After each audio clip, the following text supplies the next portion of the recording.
morning, everybody. It is day 20 of 84. So Saturday morning, this is interesting. Okay, so Thanksgiving, I was 228.6, and that's exactly what I weighed last Sunday. I eat Thanksgiving. The day after Thanksgiving, my weight was up by 2 pounds. So I was, whatever I was, I can't remember. And then this morning I woke up and I was 227.8. I am down 0.8 of a pound from last Sunday. So last Sunday I was 228.8. Today I'm 228.6. Today I'm 227.8. So I'm just over a pound from being down a pound from last Sunday. And this isn't even my lowest day of the week. Today's my low carb day. So today I'm getting no carbohydrates. So my weight is going to be much further tomorrow. Like it's going to be down more tomorrow than it is even today, which is just, it's mind blowing because for a while I was losing, like I said, this is week 3 of week 12, but really this is week 15 because I only enjoyed the weekend of not dieting and training at the end of my 12 weeks, and then I went right back into it. So for about 5-6 weeks, I was losing about half a pound to a quarter of a pound, and that was my target range. Like, okay, cool, half a pound to a quarter of a pound, that's what I'm going for, that's what I'm after, that's what I'm going to do, and that's whatever else, that's whatever I was hitting. And I'm doing the same diet, I'm doing the same cardio, I'm doing the same training. Nothing has changed. Nothing has changed.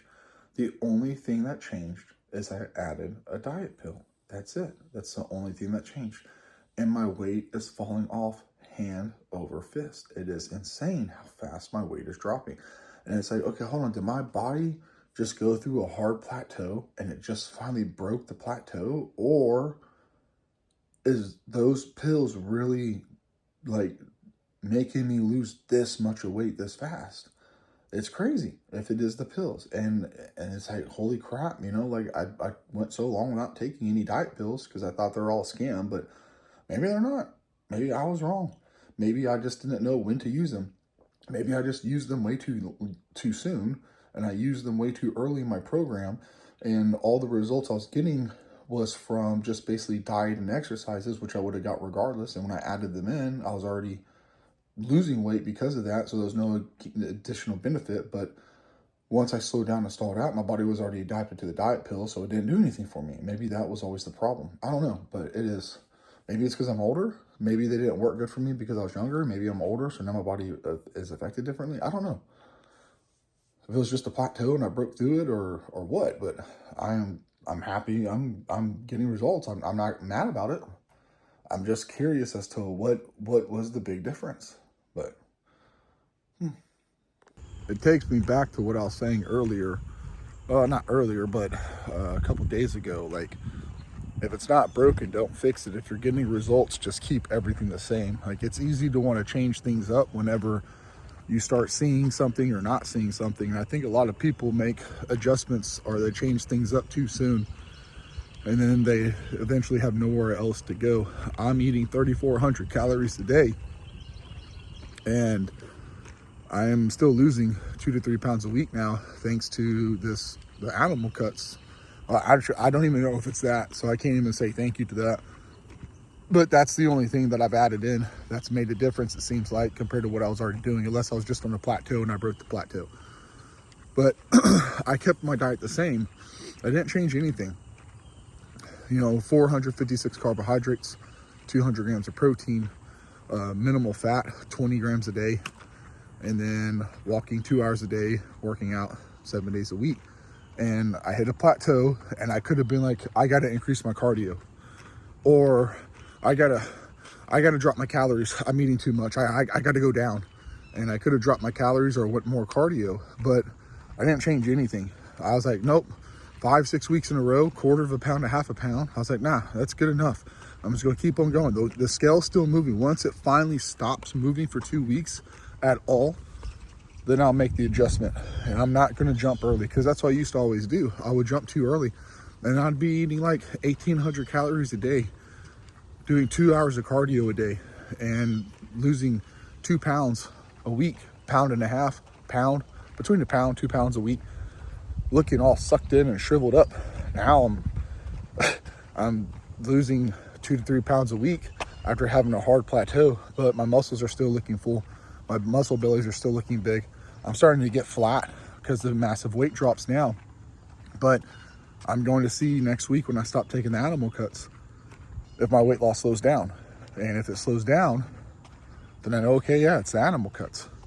If it doesn't, it's like, okay, it's not the animal cuts. It's just my metabolism ramping up. Does that mean I'm going to stop taking them? No, I'm going to keep taking them all the way through this 12 weeks because I've already bought enough of them to take for the whole 12 weeks. And I wanted to try this with those. I did it without the animal cuts, and I'm going to do it with the animal cuts. Full 12 weeks, exactly how the bottle says to do it, and give it an honest go, because I'm not going to sit here and judge a product and not have an actual good control test. So it's like I did this exact same thing for 12 weeks without those pills. And now I'm doing it again for 12 weeks with the pills as recommended, 3 weeks on, 1 week off. And so far, it seems that they're working. And I know I keep repeating that, but I'm just shocked. I'm shocked about the weight loss. And I'm excited about it. To be more accurate, I'm excited about it, because getting results is great. Getting results faster is even better. Getting the correct results faster is even better, should I say. So I'm trying not to make any massive jumps with anything I'm doing. And just like before, when I wasn't losing any weight, I could have dropped my calories way down. And now I'm losing 2 to 3 pounds a week, which I wanted to lose around half a pound to 1 pound a week. I could be like, okay, this is too fast. I need to increase my calories. I need to increase my calories by maybe 250 to 500 a day to slow the weight loss down, back down to about a pound a week, because I'm losing too quick. But then it's like, what's the point of taking the diet pill if you're just going to eat more food, which is going to slow down the weight loss? I say, well, I can eat more food, have harder workouts, and possibly put on more muscle mass. No, but you're still in a deficit. So you're trying to lose the body fat. So taking a pill to help increase fat loss to get you there faster so you could go into actual bulk sooner, you know, it just seems stupid. It's like, why are you going to eat more when you know you're only losing half a pound to a quarter pound a week before you started taking these? And you start taking them to help you get to your goal faster. So once you get to your goal, you can go on actual bulk. Once you go on actual bulk, now you can start focusing on adding more calories, getting bigger, get off the diet pill, see what happens for 2-3 weeks. And then from there, start adding calories back in. If you have to, maybe 20 extra carbohydrates a day for a week or two, see what happens. If you don't change, 20 more carbs a day for a week or two, see what happens, and so on and so on. Versus trying to add them in right now and being like, well, I'm losing weight too fast, so let me add them in, even though I know for 12 weeks what happened the first 12 weeks. Let me go ahead and add more food in to slow the weight loss down, which would make me take longer to get to my goal, which will make me have to cut longer, which will delay the process of getting to bulk and putting on size. And you can't rush the weight loss. You know, if you lose two, I mean, you can. I mean, don't get me wrong. You can eat 500 calories a day and you can do 5 hours of cardio a day and you will lose weight rapidly. But if you do that, you're going to burn all your muscle mass. So what I mean is you can't rush the weight losses. If you want to do it properly and you only want to lose body fat and not muscle mass, you can't rush it. You have to do it at a slow pace, because if you do it too fast, you're going to lose your muscle mass. Just like gaining size. You can overeat all you want and you could try to bulk and you could overeat a tremendous amount of food and you will gain weight, but it's going to be fat. You're not going to gain that much muscle. If you're gaining 2 to 3 pounds, 4 pounds a week, you're just putting on fat. You're not getting more muscle. You are not stacking up quality weight, quality muscle. You are just putting on a bunch of fat. You cannot rush the weight gain.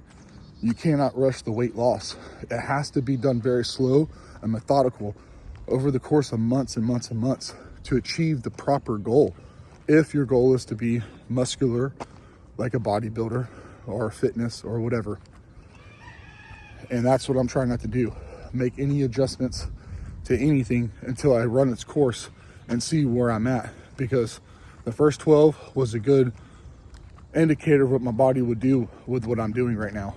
And now this next 12 weeks, let's see what happens with this diet pill. And then I'll know how it affects me. So whenever I do get ready to start competing in bodybuilding, I'll know to add them in and when to add them in and what to expect when I add them in. Just another tool in the toolbox. But okay, I'm gonna put the phone down now. Arm's getting tired. Okay, I might have fibbed a little bit about how I felt yesterday about buying myself something. My wife talked me into it. So I ended up getting me the toolbox I wanted. And then on top of that too, oopsie whoopsies, I wanted a vice bench to mount on here. And I have some, but they're all broken and messed up. And I wanted a good one with a strong jaw. So I got this vice bench. It's $200 for it. And it was on sale for $175. But because this one didn't have the box, it was on sale for $159. So I got their biggest vice bench for $40 off, which is even better than the Black Friday deal. So that's super happy. So I got to put the casters in the toolbox and then put the handle on. And then I'm going to figure out how to mount my vice bench on the top of this because it has a workbench. And now I have a nice toolbox. And then I also ordered a carport. So I'm going to have a 25 by 20 foot by 12 foot tall carport that eventually I'm going to close in. So I'll have something to work on my vehicles under, because I'm sick and tired of working on broken concrete with nothing above my head and rain and wind and everything else. So I'm eventually going to close it in. So I'm finally getting my shop and my toolbox back and everything like that. So I'll have my mechanic fabricating area. So when I want to fabricate, I want to build stuff, I want to, build bumpers or lift kits, or just in general have to do maintenance or work on the Jeeps because something broke on it, a vehicle, or fix someone's stuff for them. I'm now going to have a place, and I'm going to have organization from my box, because I have work tables and work benches that have all my tools on. But the problem is I'm not going to leave them out in the open. I can't do that. So I can't put them out there. But once I close the shop in and I get it all buttoned up and it's a closed in shop with locking doors, then I can put all my stuff back in there. Welder, air compressor, plasma cutter, drill press, my actual press itself. I can put all that in there. But for now, having a toolbox with all my hand tools I can wheel out there is going to make life so much easier than everything else I have. I'm just going to have to leave where it's at until further notice. So I'm going to put this together. I'm going to get it loaded out. I'm super excited. I still have to train my abs today. I still have to do my cardio. Probably going to wake up tomorrow and regret the amount of money I spent. But you know what? That's okay. That's okay. I'm excited about it all the same. I like this mug. This is a very, very appropriate mug. Not today, Satan.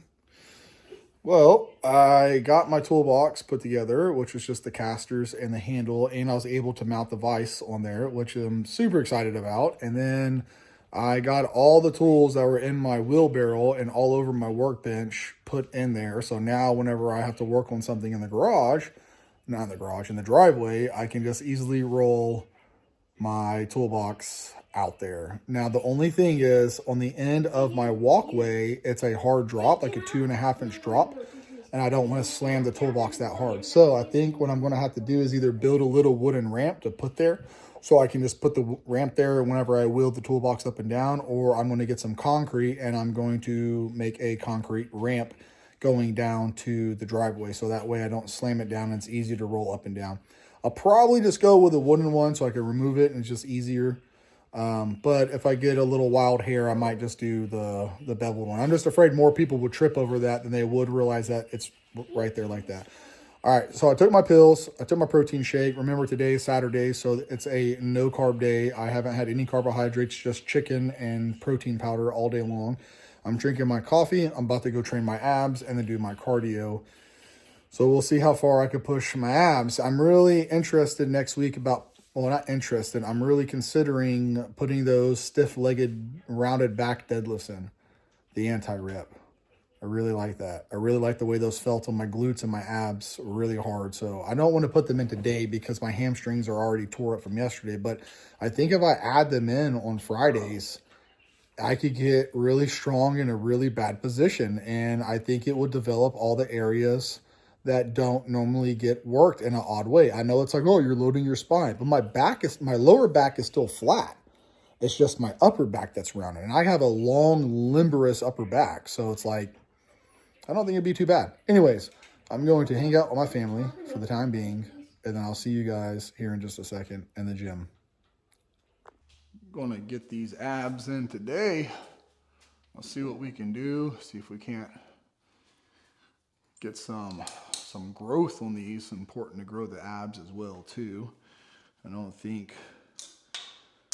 you should neglect them, but hypocritical of me because I have neglected my abs for a long time, but not no more. I want to build them up. I want a turtle shell. I know a lot of people are like, oh, the turtle shell is disgusting. Oh, it's a bubble gut. You got such a big stomach. Oh, it's a bubble gut. Oh, here's the thing, okay? All those people out there. Have you ever ate a pasta and then noticed that your stomach bloated? Like a lot of these guys that have these guts, a lot of them are because they eat 5,000-6,000 calories worth of food. And sometimes when you eat breads and pastas or even fructose, like from certain fruits or juices or candies, a lot of times fructose causes really, really, really bad bloating in the stomach. So when these guys try to rehydrate and they try to swell back up, they use simple sugars, and that simple sugar causes bloating and makes their stomach look pushed out. So your intestines is what makes your stomach protrude out, right? If you eat a lot of food and you have a lot of bloat, your stomach is going to be pushed and distended out. It's bloating, right? It's bloating. People don't understand that. It's bloating. But as far as it goes for the look though, I like the way that looks, like that big, blocky, massive stomach when you got these like bricks for abs. Like it looks like you literally took bricks and you stuck them on your stomach and you just got this massive freaking midsection like a turtle shell. I like it. I think it looks powerful. I think it looks strong. But then again, I used to be a power lifter and I'm a big fan of strongmen. And just seeing those strong men with those big old massive bellies just sitting there lifting 1,100 pounds on a deadlift, carrying 1,200 pounds on their back on a yoke carry. Yeah, turtle shell it up if it means strong, right? Like I'll sacrifice a skinny little bitty itty waistline to have a big, strong, solid midsection that I never get hurt or injured on. But it's different folks for different strokes. I know, well, bodybuilding's not about that. Bodybuilding is about being a pretty, pretty little princess. And you want to be a pretty little princess, don't you? We're all a bunch of drama queens because we're hungry and we're skinny. No, I want to be strong too. I want to be big and I want to be strong and I want to look the way that I personally want to look, regardless of what judges think you should look. See, that's a problem too of bodybuilding. Everybody talks about the judging. Oh man, it's the judge, blah, blah, blah. Well, the thing is, if the judges are the ones that are pushing for the look, and when they find what they want, they vote that as winner. But if all the other bodybuilders got together and said, hey guys, no more bubble guts, just vacuum pose, and we're all 100% going to do the same thing, then the judges would be forced to pick a winner amongst those people that look that way. Then that's going to become the new look. But when you have a guy that shows up with a bubble gut, then all the judges say, hey, here he goes. Hey, if you would have had that stomach, you would have won. So then he goes, well, crap, I'm going to come in with a stomach like that next year.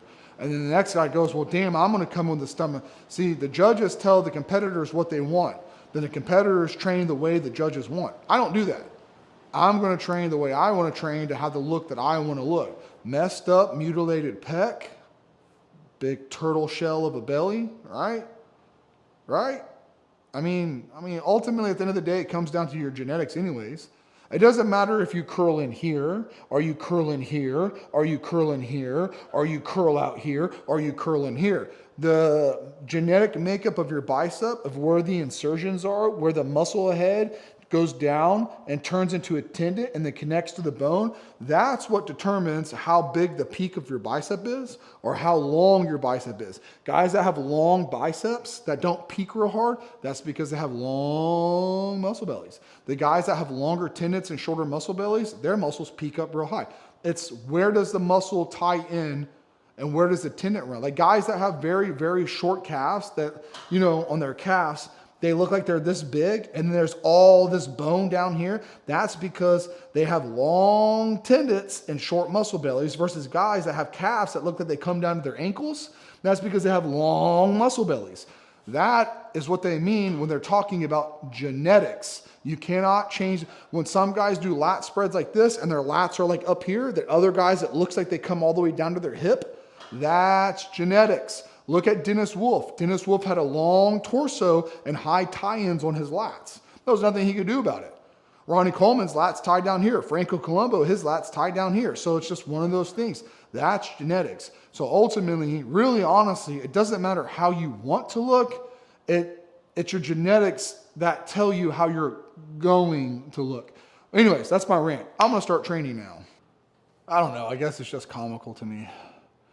Like, guys that don't train their legs, but then they want to talk about someone's gut. And then guys that only train their chest and their arms, and they want to talk about somebody's stomach. I don't know, it's just silly to me. I mean, everybody's going to train the way that they want to look, and hopefully they end up looking the way they want to look. But like, for me, to be completely personally honest, I think the vacuum pose is the ugliest pose in bodybuilding. Like, I hate it. Like, I hate the vacuum pose more than anything. It looks weird. It looks awkward. The way the rib cage looks all sucked into the spine. It just looks disgusting to me. Like, it doesn't look appealing. It doesn't look aesthetic. I don't know any female on the face of the planet that will see a guy suck his stomach in like that and be like, oh my God, that's so attractive and appealing. Look how beautiful this is. Well, we're not doing it for girls. We're doing it for other dudes in bikinis that are flexing and all covered in oil and spray tan. God, man, don't you know we don't care about the girls? Trust me, I know. I know, trust me, I get it. But still, like, I think that it's literally like the ugliest pose, but that's just me personally. I'd rather see a guy that has a slight bubble and has beautiful abs, thick, meaty, juicy abs, over some dude that has a flat stomach that doesn't even look like he has abs, but he can suck it into his spine. I've seen amateur shows where the guys, that's like the only pose they have. They vacuum on everything. Front lat spread, front double bicep, front lat spread, side chest, most muscular, thighs and abs. Like, they just pull it in with everything they do, and it looks so ugly. It's like the one trick pony. And I don't know. I guess I'm alone on this, but to me, I'd rather see a guy that has a flat stomach or at least slightly protruded, that got these big freaking knots for bricks for abs. I just think it looks better. Me personally, I just think it's more appealing. Like, it looks better to me. And everyone's allowed to have their opinion. So like I said, each is to their own, just like these guys that don't train their calves. They step on stage in bodybuilding and they go, well, I was doing so much cardio, my calves just withered away. Is that what it was? I've seen amateur bodybuilding shows where the judges tell people, everyone please stand on the balls of your feet, lift up on your toes. Can everyone please lift up on your toes? Because nobody had calves. And the judges are trying to see, like, are they just not flexing them? Or do they just not have them? And sure enough, nobody had calves. And you're telling me every single person up there didn't have developed calves because they just did so much cardio? No. You just didn't train your abs. That's it. That's the only reason. You just didn't train your abs. And that's all there is to, not your calves. You just didn't train your calves. I'd rather see a guy with a bulbous, bulky midsection and big, huge, massive calves before I see a guy with stick legs and a sucked-in stomach looking like a skeleton. So, I mean, it's a preference thing. I mean, agree, disagree. You have your opinion. I have my opinion. Your opinion's right to you. My opinion's right to me. But at the end of the day, it's just an opinion. So to be offended for someone else's personal view on something, it's pretty stupid, right? Some guys like big girls. Some guys like super anorexic skinny girls where the biggest part of their body is their kneecap and their thighs are 2 inches smaller than their kneecap. Right? Everybody has a preference of what they like. So don't be offended for my preference. I'm just saying, me personally, I'm going to train my abs to look like a freaking turtle shell because you know what? When it comes to powerlifting and strongman, a strong stomach is a strong person. Just because you have abs doesn't mean you're strong. It just means you have a good diet. Having a strong stomach is something completely different. And I just like the idea of having a super strong stomach that will prevent me from getting hurt whenever I get in a bad position of lifting something in real life. Picking an axle up, pulling a transmission, lifting a chain fall, picking up a pump, a hydraulic wrench, picking up something heavy. When you pick something up here, your weight drags you down. It's not your back that takes the load if your stomach's strong enough. If your stomach's strong enough, you'll stay upright. But if your stomach's weak, the load transfers onto the back, which gives you an injury, which can potentially give you an injury. So I ultimately think it comes down to preference on how you want to train. But when it comes to being strong, I mean, there shouldn't be a question about it. The goal should always be to be stronger. Well, you can't always get stronger. I know that, but you can be stronger, right? You could be stronger than what you are now. Even if it's by 5 more pounds, you can be stronger. And if it takes you 6 months to go up by 5 pounds, you're still getting stronger. So anyways, I don't know, man. I guess no carbs today just got me ranting, man. I should be happy because I got my toolbox. Oh, by the way, the toolbox is freaking awesome. I got the vise mounted up on there. I think I mentioned this earlier. Super awesome. Now I just got to wait for the carport to come in, then get the time to pour the concrete and close in the sides and build a door for it and stuff like that. But I should be happy. But man, dude, low carbohydrates, you can get real nasty, crabby, super crabby, like a Krabby Patty. All right, let's get this done. I'm ranting.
Oh, man. Oh, that felt good. That was hard. I was going to say something too, man. I was thinking of some more stuff to gripe about, but I don't know, man. Just kind of after doing that, I just kind of like, I feel good, man. I feel happy. Like all my irritation just went away. All the aggravation I was feeling, it's just all gone. Clear mind. I love it. It was irrelevant what I was going to say. I'm not even going to try to think about what I was going to say because I don't care. I was just going to be griping and I don't want to gripe. I like being happy. I like smiling. It's hard to smile when you're getting almost little to no energy throughout the day. All right, just like everything else, let's go again. Oof.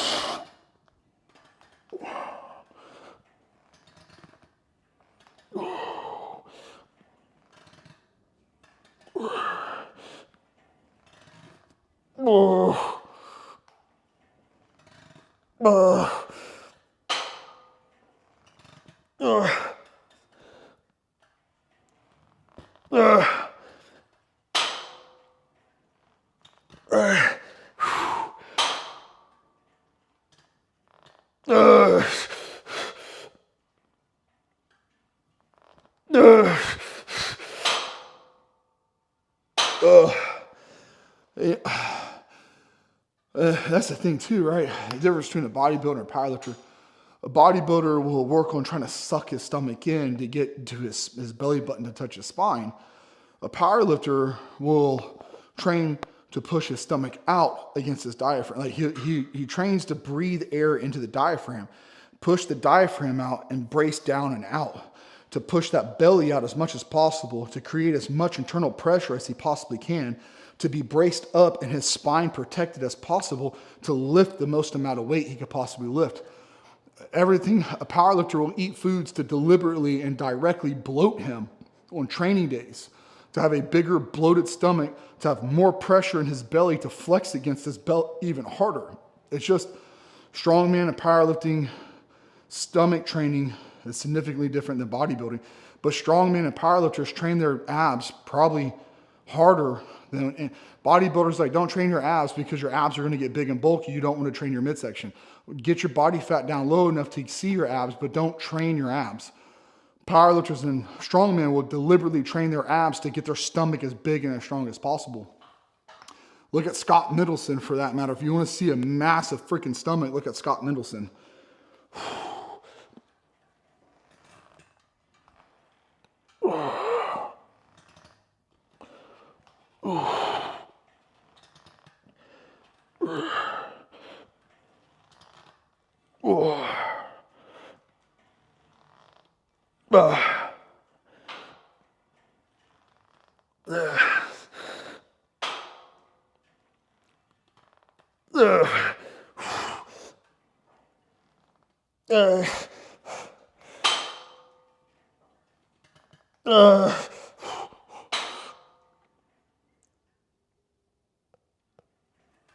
Oh, not quite.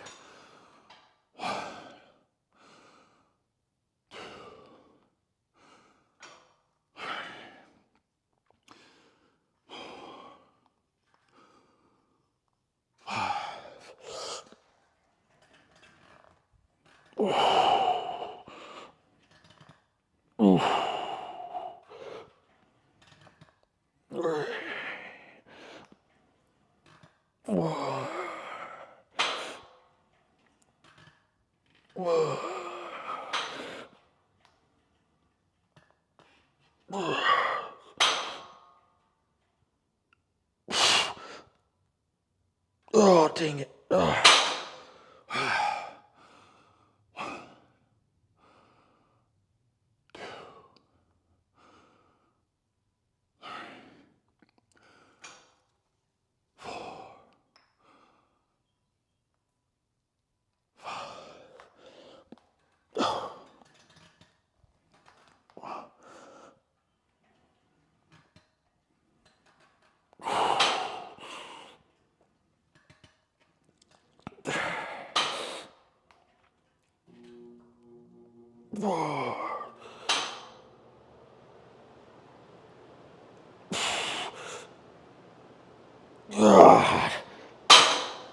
Okay. Well, that was pretty good for rope crunches. Man, I don't know if I'm going to be able to do much after that. I'm going to try, though. I'm going to try. On the standing cable crunches, I did a set with a 40, 50, 60, 70. Excuse me. And then the 80 is whenever I started doing my rest pause. So 40, 50, 60, 70, 4 sets, and then 80 would be 5, then however many sets I did. This one I've done 5 sets of 15, and then the 6th set I got down to 12, barely got 12. I'm just going to do a straight set on this. I was hoping to add another movement in. Eventually I want to add decline crunches, and I want to add hanging leg raises eventually. But the thing is, I feel like doing crunches, standing cable crunches, I get a much bigger range of motion than doing decline crunches. And I feel like these, I get a bigger range of motion than doing hanging leg raises. Plus, I don't think I have the strength yet in my stomach to actually legitimately do dead hanging leg raises. Plus, I want to get those arm sleeves you put your arms through, and that way you can just use those to hold yourself while you do leg raises. I like to get me some of those, because actually hanging on with your arms, that's cool and all, but eventually your grip gives. You put wrist straps on, which is fine, but I mean, it's a good stretch on your back and your shoulders, I guess. So, I mean, that could help out a lot of scapula issues and decompression. So there's benefits to that. Let's see what I get on this. This is just going to be a straight set. I think I might do a set of planks after this too. I'll see how I feel. You'll see what I mean. Like, well, what do you mean a bigger range of motion on these versus the hanging leg raises? Well, I'll show you right here. I can go, my feet touch the ground, and then I curl all the way up.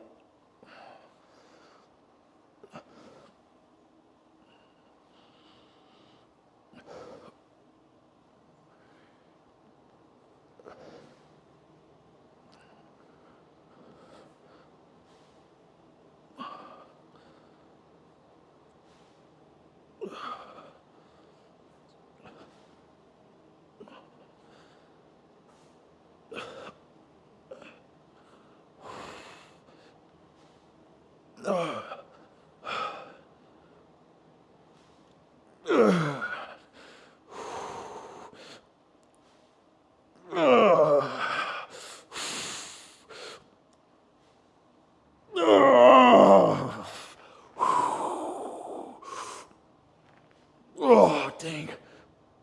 Okay, let me just do some down here. Oh, okay.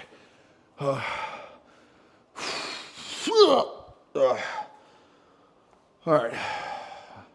Should I do a set of planks? I think I'm gonna see what my abs look like first. Maybe we'll do some flexing and then my planks. Let me decide. Let me think about it. Worst part. Worst part.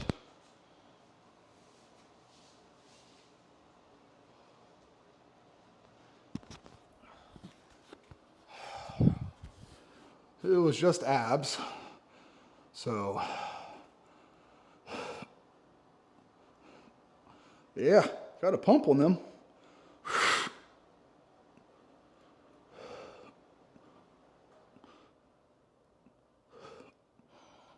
Yeah, for sure. Ugh. Ugh. Ugh. You see, this one for sure, that one's there. But the rest of them, still not quite there. Still got a long way to go. There's more movement, but there's still way too much fat. You still can't.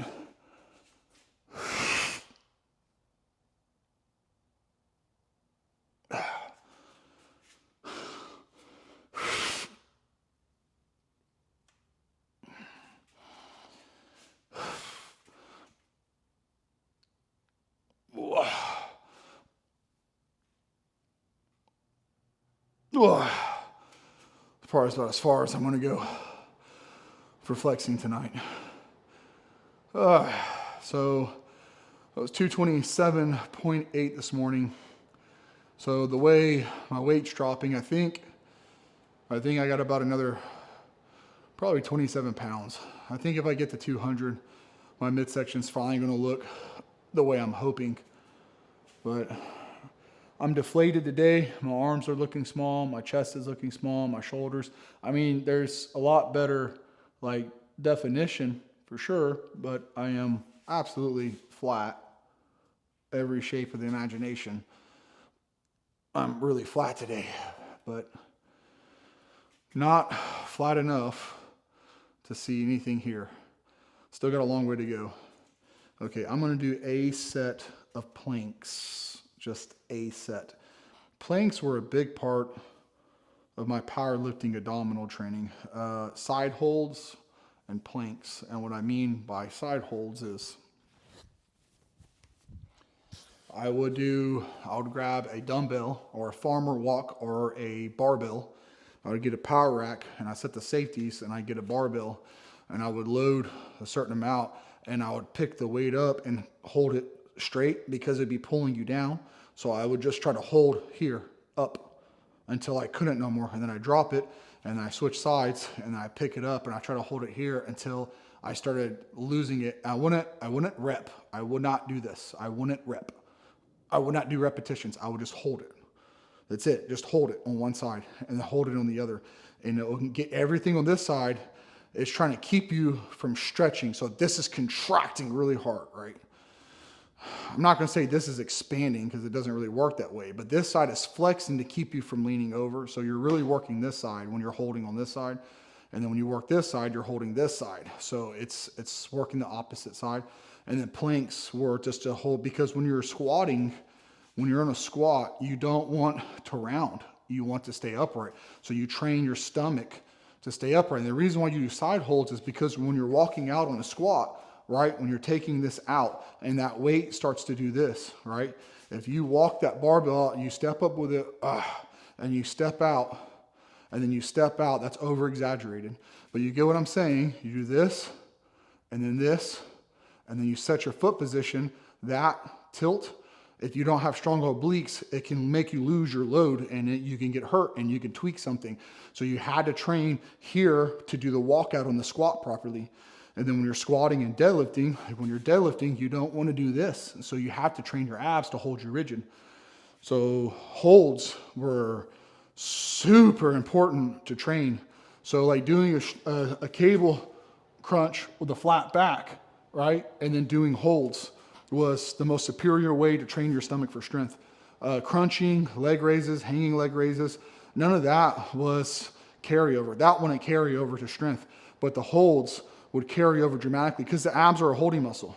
When you're carrying something out here, you're collapsing. So your abs are what's holds you up, right? Your back and your abs. Once your abs fatigue, it goes to your back. So if you have stronger abs, you can carry it longer. That goes for everything, right? So the stronger your abs are, the more you could get away with in a bad position, and the longer you can be in a bad position before your abs give out, and then it transfers towards your back because your abs are taking the load. So it's one of those things that, like, when it comes to powerlifting and strongman, you train for strength and size. When it comes to bodybuilding, you train to reduce and shrink. But I don't like the way that looks. You know, I want a big, thick section. I want a massive, muscular midsection. That's just me personally. That's what I like. So I'm going to do a set of planks because, again, like I said, I want to have a strong stomach. Let's see what we can do here. It's like, don't you need a timer, or don't you need to count your head or count your breaths or whatever? It's like, yeah, I used to count my breaths. If not my breaths, then I would put a timer and I would time them. But then ultimately, I guess it doesn't really matter if you count your breaths or you time it, because you're only going to be able to hold it for as long as your abs can hold. So it's like, what if you hold it for 3 minutes one day, and then you come in and you hold it for 45 seconds? Are you a failure? Are you a loser? You know, are you unsuccessful? No, it just means your abs are probably overworked that week, or tired, or exhausted, or whatever. You just didn't have the endurance, or you didn't drink enough water, and you're exhausted, or crampy, or dehydrated, and you're cramping or something. You know, and having less fluids will cause you to have less energy because you store less glucose in the muscle. So timing it, counting it, I guess it's really relevant. I think you just need to kind of go as long as you need to go. And I think if you're trying to do it for 45 seconds, that makes it miserable, right? It's like, oh my God, 45 seconds feel like 45 minutes. That's terrible. That's brutal. That's intense. That's crazy hard. But if you're just doing it, if you do it for 18 minutes straight and you're not looking at the time, you're just like, man, this is cool. How long can I go? I'm just going to keep holding it until I can't go no more. I'm just going to go and go. I'm just going to keep holding and holding and holding. I don't even care how long it is. I'm just going to go. I'm just going to go until I can't no more. Whew. I think it makes it easier to hold it when you have that mindset. Whew. All right. Let's go do cardio.